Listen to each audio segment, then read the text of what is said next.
Hello everyone, I'm Veskoukis, a PhD student at the University of Exeter, where I examine sin and freedom in the works of Chrysostom, Berdyaev and Balthasar.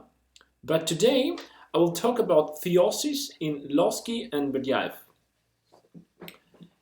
It is not an exaggeration to say that there does not exist a single Orthodox theologian who would deny the realism of theosis and its centrality to Orthodox theology. Theosis, as the teaching of the transforming union of the human person with God, occupies such a prominent position in Eastern Orthodox theology that it shapes the entire worldview that is expressed in that theology. The centrality of theosis to Orthodox theology, however, does not necessarily mean that the worldview stemming from its mainline Orthodox understanding is compatible with a contemporary secular worldview often embraced by postmodern Western societies.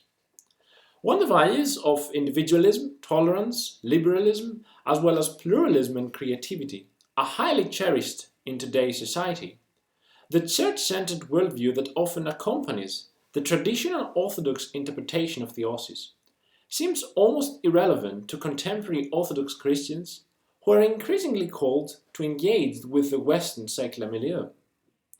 How can modern Orthodox Christians be free and self-determining individuals when the church community and the spiritual father regard some of their choices as sinful obstructions of the process of theosis? In other words, how can the Orthodox emphasis on obedience to the church be reconciled with the postmodern emphasis on individual freedom as well as tolerance of different views and choices? These are difficult questions, but what essentially lies behind them is the problem of Orthodox theology to remain faithful to its core teachings without losing touch with the present-day values of Western secularity. For some Orthodox, to not engage with the values of the Western world and to reject the contemporary world by taking refuge in a world of our own making seems like a good idea. This partly explains the pervasive anti-Westernism and anti-modernism that is often found in the Orthodox Church and in its theology. In actuality, however, the Orthodox anti-Westernism and its encompassing anti-modernism is a bad idea for at least two reasons, one cultural and one theological. First, given that a large part of the Orthodox Church exists in societies that thoroughly embrace Western values, an Orthodox attempt to reject these values would amount to cultural suicide.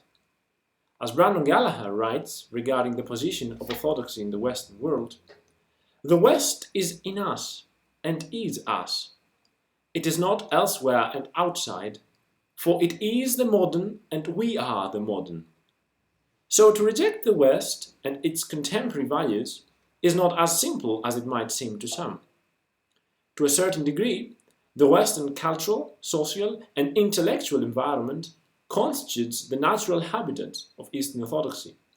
And if this is rejected or taken away, then how will Orthodoxy survive? Second, the theological reason that makes Orthodoxy's anti-Westernism and anti-modernism a bad idea is the incarnational ecclesiology of Orthodox theology. As Athanasios Papathanasiou observes, a unique aspect of Orthodox theology is its incarnational understanding of the Church. The Orthodox belief that the Church is the living body of the incarnate Christ implies that the central function of the Church is the continuation of the Incarnation in history. So, the Church is not a spiritualistic sect indifferent to the outer world, but a workshop where the world is constantly transformed into flesh of Christ. In this light, the Orthodox Church is urgently called to open itself to the wider world of Western secularity and embrace its values in the same way as the incarnate Christ opened himself and embraced humanity. With these two reasons in mind, I now return to theosis, and drawing my inspiration from Aristotle Papanikolaou's book The Mystical as Political, where theosis is used as a basis for the development of an Orthodox political theology open to modern liberal democracies, I will use Nikolai Berdyaev's interpretation of theosis to develop an orthodox understanding of theosis more open to Western secularity.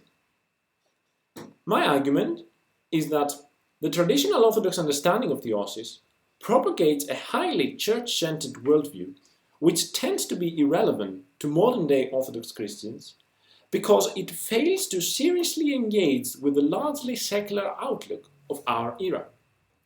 The main research question that I seek to answer is: how can modern Orthodox theology speak about theosis in a way that will help Orthodox Christians meaningfully engage with a contemporary Western secular milieu without breaking with the Church?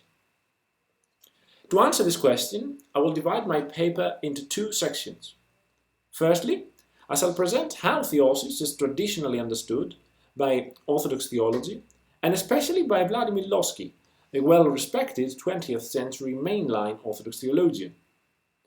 Furthermore, I will indicate that Lossky's view of theosis gives rise to a church-centered worldview that essentially undermines esteemed values of contemporary Western societies. Secondly, I will turn to Nikolai Berdyaev, a controversial 20th century Orthodox philosopher, and I shall present his understanding of theosis.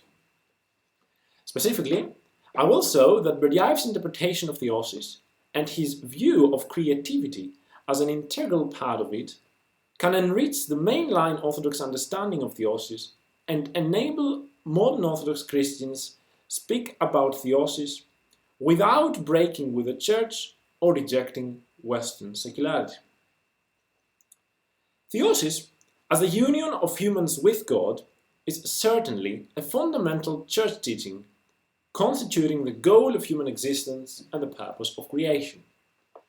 But how do mainline Orthodox theology and Vladimir Lossky understand and interpret theosis?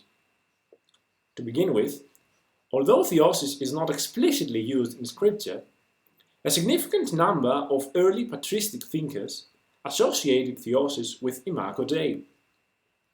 For many Orthodox Church Fathers, the story of Genesis, according to which God created man in his own image and likeness, reveals an essential truth about God and humanity, as well as the connection between them. If humans have been created in the image and likeness of God, as Genesis claims, then there must be some sort of similarity and correspondence between God and humans. Patristic authors have variously attempted to find out what exactly it is in man which corresponds to the divine image, and many different assertions have been proposed.